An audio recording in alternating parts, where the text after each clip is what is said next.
So, going into this research on sustainability, I was looking for a concrete answer to sustainability issues and kind of just a one size fits all model for solving sustainability.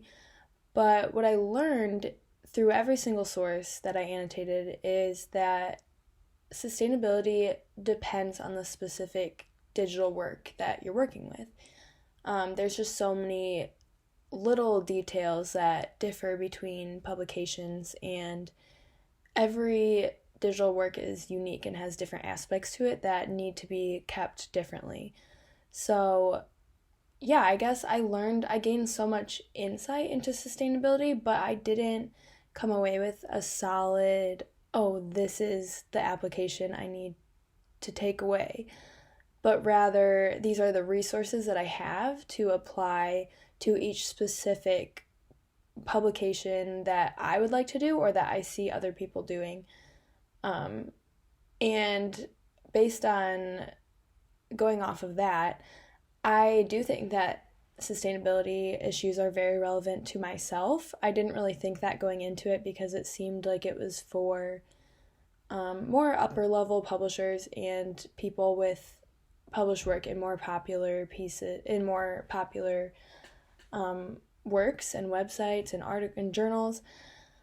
But I am seeking to publish digital work, even something like a blog or a post on Instagram, on social media. Those are things that can run into sustainability issues as softwares change and update.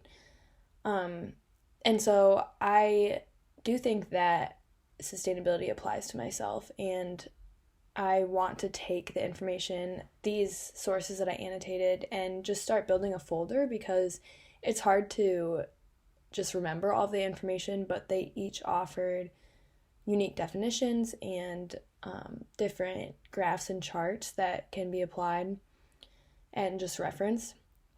I do think that graduate students benefit a lot from learning about sustainability, and the Kairos Project, in particular, the Kairos Preservation Project, targeted graduate students because that's the future of digital publishing, and I do think that that's where it should start and where students should start to learn about sustainability just in more depth, and maybe it's something that can be addressed early on too in introduction undergraduate writing courses. And it's really not that complicated as long as you have the right resources and team of people to help and respond to the issues. As far as my format, it was really difficult to use. I was really excited to use the Powtoon.